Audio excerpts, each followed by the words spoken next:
100 நாள் வேலைவாய்ப்பில் மாற்றம். எதிர்க்கட்சிகள் எதிர்ப்பது ஏன்?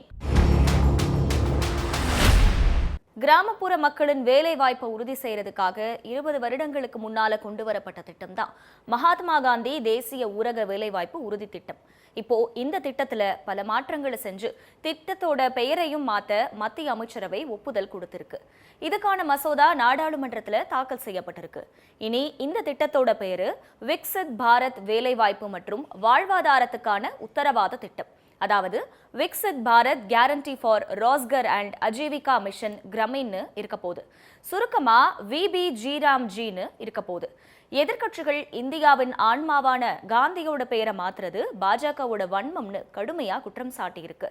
காந்தியின் பெயரை மாற்ற வேண்டிய அவசியம் என்ன? பெயர் மாற்றத்தால் ஏற்பட போற பலன் என்ன? வேலைவாய்ப்பை உறுதிப்படுத்துற மாதிரி திட்டம் செயல்படுதா?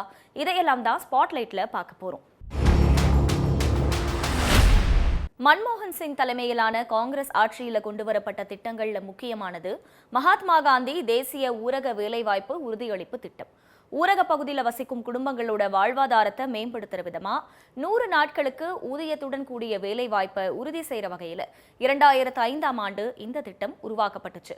உடல் உழைப்பு மிகுந்த பணிகளை மேற்கொள்ள தன்னார்வத்தோட இருக்கவங்களுக்கு இந்த பணி வழங்கப்பட்டு வருது.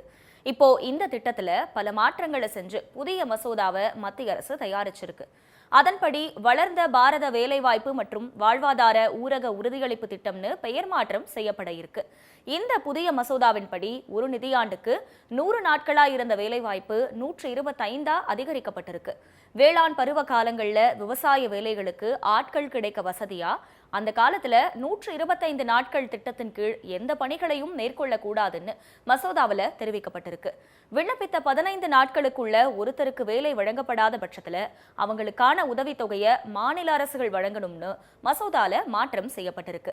இதுவரைக்கும் 100 நாள் வேலைவாய்ப்பு திட்டம் முழுமையா மத்திய அரசு நிதியில செயல்படுத்தப்பட்டு வந்த நிலையில இப்போ மாற்றம் செய்யப்பட்டிருக்கு.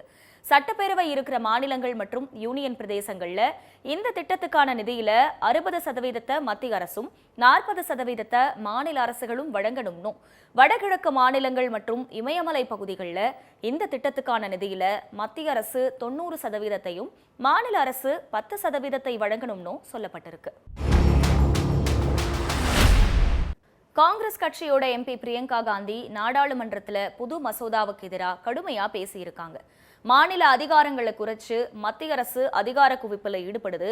ஏற்கனவே 40% நிதியை குறைச்சு 100 நாள் வேலை வாய்ப்பை உறுதி செய்யாம அதை வெறும் 30 நாளா குறைச்சிருக்கீங்கன்னு மத்திய அரசு மேல குற்றம் சாட்டியிருக்காங்க. இந்த சூழல்ல மத்தியில பாஜக அரசு பதவியேற்றதும் திட்டத்துக்கான நிதி முழுமையா ஒதுக்கப்படுதாங்கிறதையும் பார்க்க வேண்டியிருக்கு.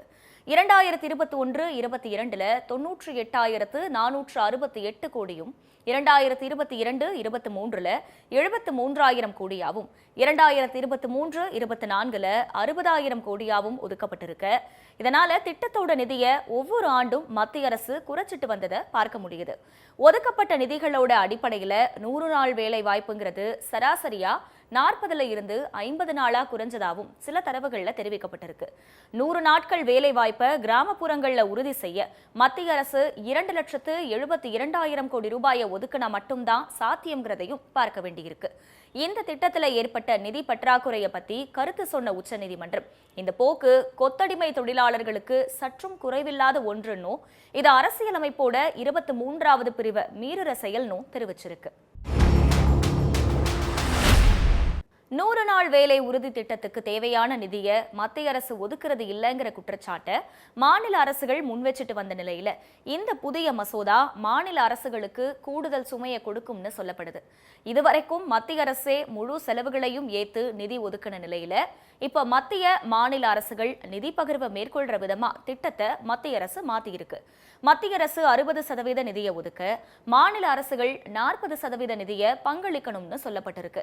அதோட ஒருவர் வேலைக்காக விண்ணப்பித்த 15 நாட்களுக்குள்ள வேலை கொடுக்கப்படலைன்னா அதுக்கான உதவித்தொகையை மாநில அரசே கொடுக்கணும்னோ, வேலை வாய்ப்புக்கான திட்டங்களை மாநில அரசுகள் தயாரிச்சு மத்திய அரசுக்கு சமர்ப்பிக்கணும்னோ, அதுக்கு அப்புறம்தான் நிதியே கொடுக்கப்படும்னோ தெரிவிக்கப்பட்டிருக்கு. மத்திய அரசு ஒப்புதல் அளிச்ச தொகையை விட கூடுதலா செலவானா அதையும் மாநில அரசுகளே ஏற்கணும்னோ குறிப்பிடப்பட்டிருக்கு. இது போக வேளாண் பருவ காலங்கள்ல விவசாய பணியாட்கள் போதிய அளவுக்கு கிடைப்பதை உறுதி செய்ய வேண்டிய பொறுப்பும் மாநில அரசுகளுக்கு இருக்கிறதா சொல்லப்பட்டிருக்கு. இப்படி பல்வேறு வழிகளில் மாநில அரசுகளுக்கு நிதி நெருக்கடிகளை கொடுக்கிற அளவுக்கு புது மசோதா உருவாக்கப்பட்டிருக்கிறதையும் பார்க்க வேண்டியிருக்கு. வறுமை ஒழிப்புக்காக தொடங்கப்பட்ட மத்திய அரசோட இந்த திட்டம் மாநில அரசுகளுக்கு கூடுதல் நிதி சுமையை கொடுக்கிற திட்டமா மாத்துறது எந்த மாதிரியான எதிர்விளைவுகளை ஏற்படுத்துங்கிறதோ, 125 நாட்களுக்கான வேலை வாய்ப்புகளை புதிய மசோதா உறுதி செய்யுமாங்கிறதும் போக போகத்தான் தெரியும்.